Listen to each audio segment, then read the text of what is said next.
मंत्री जी का एक बयान सामने आया है। आरएलडी को लेकर उन्होंने एक बयान दिया है कि आरएलडी से आते हुए बंटाधार हो गया। क्या कुछ कहेंगे?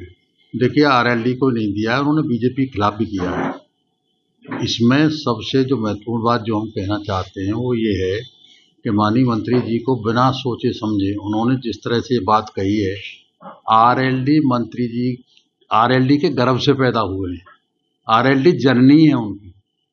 और मैं ये बता दूं क्योंकि उन्होंने जो इस तरह का बयान दिया आरएलडी को पट्टाधार है, और फिर जिस पार्टी ने जिनको मंत्री बना रखा है उस पार्टी को भी नहीं बख्शा।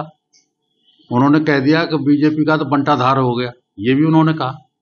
तो अब वो आज इस माध्यम से, प्रेस के माध्यम से हम ये कहना चाहते हैं कि वो सहयोगी पार्टी होते हुए गठबंधन धर्म को निभाना नहीं जानते, धर्म निभा नहीं रहे और अपनी पार्टी को भी नहीं बख्श रहे।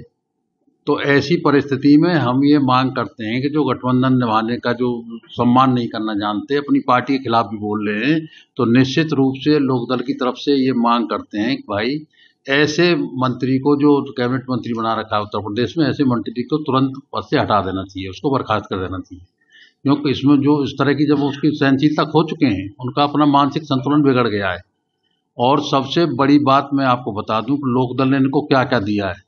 सबसे पहले सन 1978 में जब जनता पार्टी की सरकार थी, राम नरेश यादव मुख्यमंत्री थे, कृषि मंत्री थे चौधरी राजेंद्र सिंह अलीगढ़ वाले। इनको चौधरी चरण सिंह के कहने से इनको मंडी समिति कोसी कला का सभापति मनोनीत किया गया 1978 में।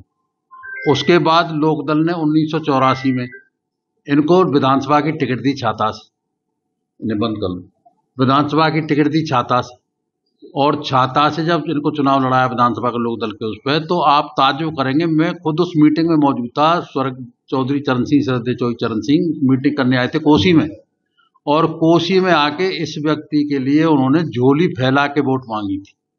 उसी का परिणाम था जो उस चुनाव को जीत गए। चुनाव जीतने के बाद फिर लोकदल ने ये हुआ, उसके बाद फिर चुनाव हुआ 89 में। फिर 89 में चुनाव जब हुआ तो तब फिर लोकदल ने इनको टिकट दिया। 89 में फिर चुनाव लोकदल की टिकट पर चुनाव लड़े। 89 के बाद फिर हुआ 91 का चुनाव आया।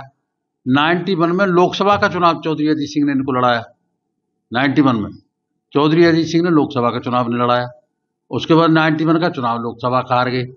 फिर 93 में विधानसभा का चुनाव आया।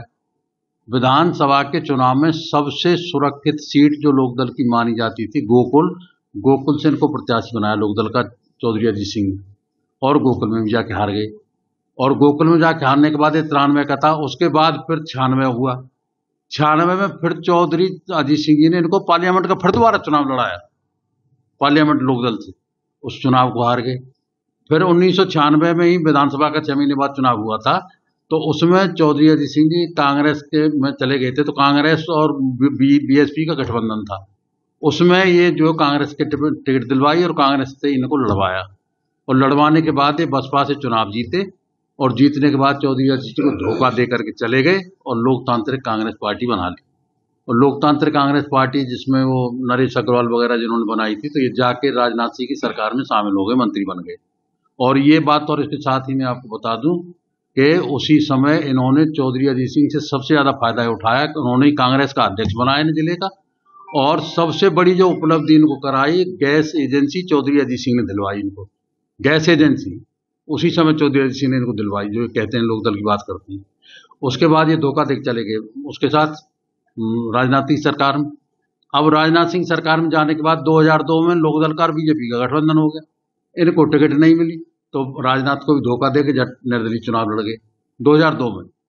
और 2002 में जब चुनाव लड़ गए निर्दलीय, तो उसके बाद चुनाव हार गए। जब 2002 का चुनाव हार गए, तो उसके बाद ये चले गए फिर मायावती में चले गए। फिर मायावती चुनाव लड़ाने में 2007 में, वहाँ जाके जीत गए, चलो वो अलग बात है। 2007 में जीत गए, तो फिर उसके बाद चुनाव जीतने के बाद में फिर मायावती से चुनाव लड़ाने में 2012 में 12 का चुनाव हार गए। 12 का चुनाव हारने के बाद इनकी हालत खराब हो गई, ये बिल्कुल बैकफुट पे आ गई। उस समय फिर सबसे बड़ा सहारा इनको दिया जयंत चौधरी ने, और उसमें 2015 में जिला पंचायत के 13 सदस्य दे करके इनकी पत्नी को जिला पंचायत का अध्यक्ष बनवाया। उसी से इनकी जड़ जमी, और फिर भारतीय जनता पार्टी ने उसी के आधार पर इनको टिकट दी 2017 में। 2017 में टिकट दी, 2017 में टिकट देने के बाद में फिर ये श्रीमान जी मंत्री बन गए 2017 में जाके, फिर सब कुछ भूल गए मंत्री बनने के बाद में। अब उसमें जो है फिर ये आ गए 2022 में लगातार मंत्री हैं। तो अब सबसे बड़ी दिक्कत ये हो रही है कि ये जो है इनके खुद के, इनके भैया भतीजे, इनके रिश्तेदार और इनके जो प्यादे हैं, उन्होंने पूरे छाता क्षेत्र में लूट मचा रखी है। इसकी इस कदर जो है आलोचना हो रही है कि भारतीय जनता पार्टी के लोगों ने ही इनके खिलाफ इनके काले कारनामों का पूरा चिट्ठा ऊपर हाईकमान को भेज रखा है, उससे ये परेशान है। तो इसीलिए अलूल जलूले बयान कर रहे हैं। तो इस तरह का बयान देना कि सब लोकदल का तो पटपाम का है या बीजेपी का बंटाधार हो गया है, तो ये ऐसी चीज है कि जिसको जो पार्टी के अनुशासनहीनता की श्रेणी में आता है, इसको बिल्कुल बर्दाश्त नहीं किया जाए। और सब लोकदल मांग करता है कि इनको तुरंत पार्टी उससे मंत्री पद से बर्खास्त किया जाए और उनसे पूछा जाए कि इस तरह की बयानबाजी कैसे ये कर रहे हैं। तो ये आज इसीलिए खासतौर से सब लोग इकट्ठे हुए हैं यहाँ, और ये बिल्कुल इन्होंने अपना सुख खो दिया है। और इनका जो भतीजा है वो अब भी कोशिश कर रहा है बसपा में टिकट लेने के लिए, कहीं दूसरी जगह टिकट लेने के लिए। अब इनकी कोई पूछ नहीं रहा घर में भी। इनकी लड़के की पत्नी है, उसने डाल दिया उसने एक फोटो डाला, मैंने दिखाया था मुझे, उस पर टीवी पे पोस्ट कर दिया उसने। उसका नाम है शायद सपना चौधरी, उसने लिख दिया नहीं सपना चौधरी एमएलए लिख दिया उसने, तो वो एमएलए हो गई। सब घर पगला गया है कि क्या हो गया पता नहीं। तो ऐसी स्थिति में हम लोग ये कहते हैं कि जो जननी है, जिस लोकदल ने इसको जन्म दिया, जिस लोकदल के जो जनक थे चौधरी चरण सिंह, जिन्होंने इसके लिए झोली फहराई, आज उन्हीं के प्रति ऐसी भावना और ऐसी बात करता है कि लोकदल पटमाम का है। तो ये लोग बहुत बुरा संदेश है, लोग इसे बर्दाश्त नहीं कर रहे और पूरे जिले में इसकी आलोचना है, इसकी चर्चा हो रही है। तो इस तरह के लोग कभी बर्दाश्त नहीं करेंगे। इसलिए भारतीय जनता पार्टी सहयोगी पार्टी है, हम तो यही कहते हैं कि इसके खिलाफ एक्शन लेना चाहिए पार्टी को निश्चित रूप से। क्या मानते हैं स्त्री का बयान, क्या लगता है कि टिकट विकेट कट रही है, कभी ऐसा है टिकट विकेट कट रही है, किस वजह से ऐसा बयान दे रहे हैं, क्या लगता है आपको? नहीं, ये खिंचा इसलिए मैंने बताया ना, इसलिए खिंचा रहे, टिकट तो कट ही रही है, टिकट तो कट ही रही है। एक तो 75 साल हम जा रहे हैं, 75 साल के अलावा जो बीजेपी के लोगों ने काला चिट्ठा इसके काले कारनामे भेज रखे हैं ना हाईकमान तक, उससे परेशान है। घर की कलेश से परेशान है। भतीजा अलग कहता है मैं लड़ूंगा, बहू अलग कहती है मैं लड़ूंगा, तो ये कलेश चला है ना घर में, तो इससे ज्यादा परेशान है। तो बौखला गए हैं और बौखला करके बौखलाहट निकाल रहे हैं लोकदल पे। अरे भाई, लोकदल ने तुमको जन्म दिया, तुमको उंगली पकड़ के चलना सिखाया, तुम थे क्या, कहाँ से कहाँ तुम्हें लोकदल लेके गया। आज कोई मामूली बात है चौधरी चरण सिंह जैसा आदमी किसी के लिए झोली फैला के वोट मांगे। मैं मौजूद था कोची की उस सभा में, गंज में जब सभा हुई, जिसमें फरवरी का महीना था, चौधरी साहब ने झोली फैला के वोट मांगी थी इनके लिए।